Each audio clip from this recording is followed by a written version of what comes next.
Here we go again, section 5.2, and today we're going to focus in on Newton's law of cooling. So what does Newton's law of cooling tell us? Well, Newton's law of cooling tells us that the rate of change in the temperature of an object is proportional to the difference between the object's temperature and the temperature of the surrounding medium, or room temperature. So that looks familiar. If you recall from our previous lesson, we talked about proportional rates. We know that dy dx is going to equal k, our proportional constant, times our y value. So what does that mean for us? Well, we know the rate of change in temperature of an object is proportional to the difference between the object's temperature and the temperature of the surrounding medium. So the rate of change of the temperature.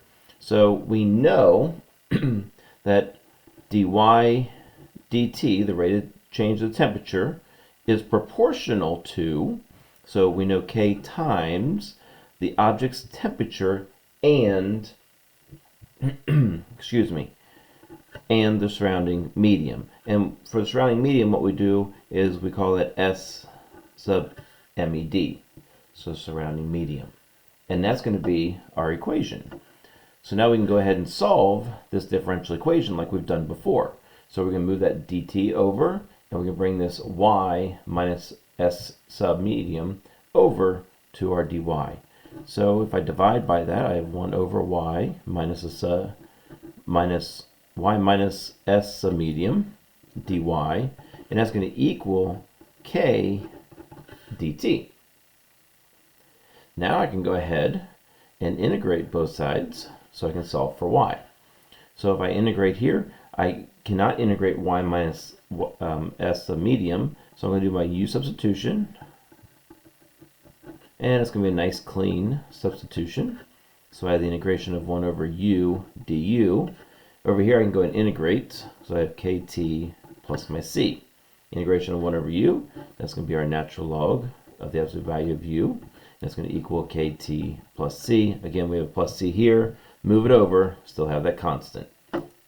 Go ahead and solve then for u, and while I'm doing that, I'm going to go ahead and plug in my y minus my S sub medium. So I get I get e to the kt plus c, and that's going to equal my y minus S sub medium. Go ahead now, I can bring my c out. So I have ce to the kt, that looks familiar, doesn't it? Equals y minus S sub medium. Now we're going to add my S sub medium over, and that gives me ce to the kt plus my surrounding medium, that equals our y value. So that gives us our equation that we can use. So here we go, and I've got them right here right now. So y equals ce to the kt plus S sub medium, where c and k are both constants. And we also gave you that derivative up there if you want it. So what does that allow us to do? Well, it allows us now to find temperatures and allows us to find time, given some information about rates and change of our temperatures. So here's an equation, or here's a problem here. Let y represent the temperature in Fahrenheit of an object in a room whose temperature is kept at a constant 50 degrees. So that's important, that 50 degrees, that's our surrounding medium. All right. If an object cools from 100 degrees to 80 degrees in 20 minutes, how much longer will it take for the temperature to decrease to 70 degrees? So we know that equation, y equals ce to the kt plus our surrounding medium, in this case is 50. We can go ahead now and solve for all these different variables in order to be able to get to that 70 degrees. So the first thing I need to know is my current, or my original c value, my original constant value. So I know originally at time 0, I had 100 degrees. So 100 degrees is going to equal ce to the k times 0 plus 50. So that gives me 100 equals ce to the kt, well, k times 0, that's 0, e to the 0, that's 1. So I get c plus 50. So I get 50 equals C. Now what I can do with that 50 is plug in for my C, so I know y equals 50 e to the kt plus 50. Now what I can do is go ahead and solve for my k value. In order to find that k value,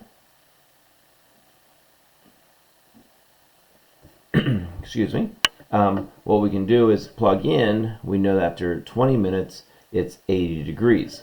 So we know that 80 has to equal 50 e to the k times 20 plus 50.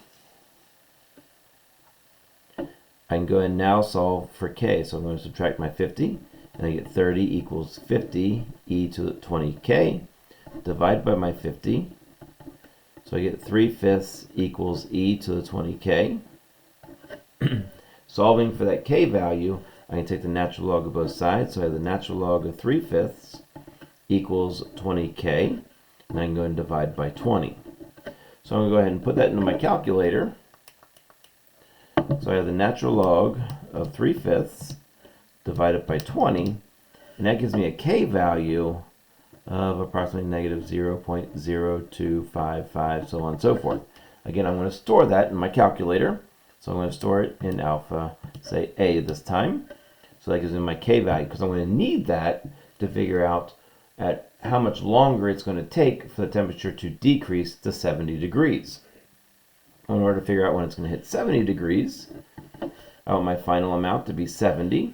I know my C value was 50. I know my K value, I stored that as A this time, times T, plus my surrounding medium, which was 50. Now I can go ahead and solve for T. So I'm going to subtract my 50, divide by 50. So I get 20 over 50 equals e to the AT. I'm going to take the natural log of both sides. So I get the natural log of 2/5 equals A times T. Now I'm going to divide by A. So my calculator, I'm going to take my natural log of 2 divided by 5, and then I'm going to divide that by my A value, and that gets me 35.875 minutes for it to equal T. So I know it's going to take another 35 minutes in order to get to 70 degrees. That's from when it was 100 degrees. So there is your answer. That gives you an idea of what we're going to look at with Newton's law of cooling. If you have questions, let me know.